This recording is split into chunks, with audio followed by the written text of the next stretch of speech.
세계 최고 수준의 해상 전투력을 지녔다고 평가받는 일본이 뜻밖의 사고로 망신을 당했다. 해상자위대 잠수함 소류함이 지난 8일 일본 고체현 아시즈리미사키 앞바다에서 수면 위로 떠오르던 중 홍콩 선적의 대형 상선과 충돌, 승조원 3명이 다쳤다. 안테나 기둥과 통신 장비가 손상된 소류함은 사고 발생 3시간이 지난 후에야 휴대전화로 신고, 해상자위대를 곤혹스럽게 했다.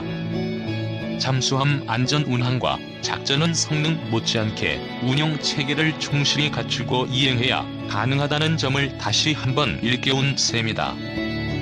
그렇지 않으면 국가적 재앙에 직면할 위험이 있다. 2009년 취역한 소류함은 오랜 기간 축적됐던 일본 잠수함 기술의 정점이라 할 수 있는 첨단 무기다. 선체 후방에 있는 키가 알파벳 X 형태로 설계돼 다른 잠수함들보다 소음이 낮다. 수중에서 배터리를 소모하지 않고 잠항할 수 있도록 스털링 엔진이라는 공기분류 추진 체계를 장착했다. 일본은 소리와 동일한 성능을 지닌 잠수함을 여러 척 건조해 동중국 해 등에서 중국 해군 감시에 투입하는 것으로 알려졌다. 하지만 이번 사고로 잠수함 성능은 최신형이지만 운용에는 문제가 있는 것 아니냐는 지적이 나온다. 일본 방위성은 당시 잠수함이 잠만경을 통해 상선을 봤지만 제때 피하지 못했다고 밝혔다. 상선이나 어선에서 발생하는 소음은 잠수함 음파 탐지기에 포착된다. 잠만경을 사용하기 전 음파 탐지기가 수집한 해수면 정보를 통해 잠수함이 떠오를 보딘군의 선박이 있을 가능성을 확인할 수 있다. 잠만경도 갖추고 있다. 하지만 소류함은 사고를 피하지 못했다. 승조원들이 잠수함 부상 절차를 지키지 않았거나 당직 사관의 조종이 미숙했을 가능성 등이 제기된다. 어느 쪽이든 인적 요인에 의한 사고일 가능성이 높은 셈이다. 실제로 2001년 2월 하와이 근해에서 미 해군 핵잠수함 그린빌함이 일본 실습선과 충돌. 실습선이 침몰하고 9명이 사망한 사고는 그린빌함이 부상 절차를 지키지 않은 것이 원인이었다. 2005년 9월 걸프만에서 미 해군 핵잠수함 필라델피아함이 터키 화물선과 충돌한 사고는 잠수함 당직 사관의 조종 미숙 때문이었다. 사관을 포함한 승조원이 당직 근무를 제대로 수행하지 않으면 잠수함과 동료들을 위험에 빠뜨릴 수 있다. 소류함 사고 당시 충돌로 함교의 통신용 안테나 등이 손상돼 사고 보고가 신속히 이루어지지 못했다는 것은 더 큰 문제다.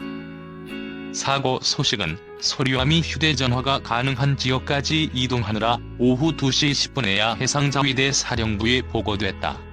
사고 발생 3시간 30분쯤 지난 뒤였다. 해군 출신 잠수함 전문가인 문근식 한국국방안보 포럼 대외협력국장은 한국 해군 잠수함은 위성통신기를 갖고 있어 돌발 상황에서도 교신할 수 있는데 일본은 그렇지 않은 것 같다고 말했다. 소류함 충돌 사고는 잠수함 세계에서 불행하지만 피해가 작아 그나마 다행인 수준이다. 승조원이 사망하거나 잠수함이 침몰하지는 않았기 때문이다. 잠수함은 소류함 충돌 사고보다 더 큰 피해를 초래하는 사태가 발생할 위험에 노출되어 있다. 잠수함은 바닷속에서 쫓고 쫓기는 추격전을 벌이기도 한다.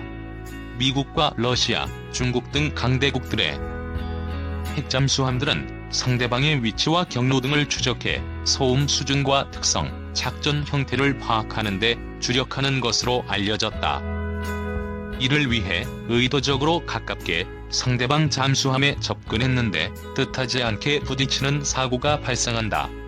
하지만 양측 모두 사고가 일어난 사실을 외부에 공개하지 않아 정확한 사고 현황이나 피해 규모 등을 알려진 것이 많지 않다. 반면 잠수함과 민간 선박 간의 충돌은 대부분 공개된다. 지난해 7월 15일 부산 강서구 가덕도 인근 해상에서 한국 해군 잠수함과 노르웨이 상선이 충돌했다. 충돌 직전까지 해군 잠수함과 노르웨이 상선 간의 교신은 없었으며 실제 교신은 상선과 이 선박의 우측에 있던 다른 해군 함정 사이에 이루어지면서 혼선이 빚어진 것으로 잠수함 사고는 국가적 재앙으로 번지기도 한다. 수중을 항해하는 잠수함은 사고가 발생하면 승조원의 생명을 보장할 수 없다. 막대한 인명 피해가 발생한다. 핵잠수함 사고는 방사능 유출 위험까지 더해진다. 엄청난 재앙이 될 위험이 늘 존재하는 셈이다. 가장 유명한 사고는 2000년 8월 바렌츠해에서 발생한 러시아 핵잠수함 쿠르스크함 침몰이다.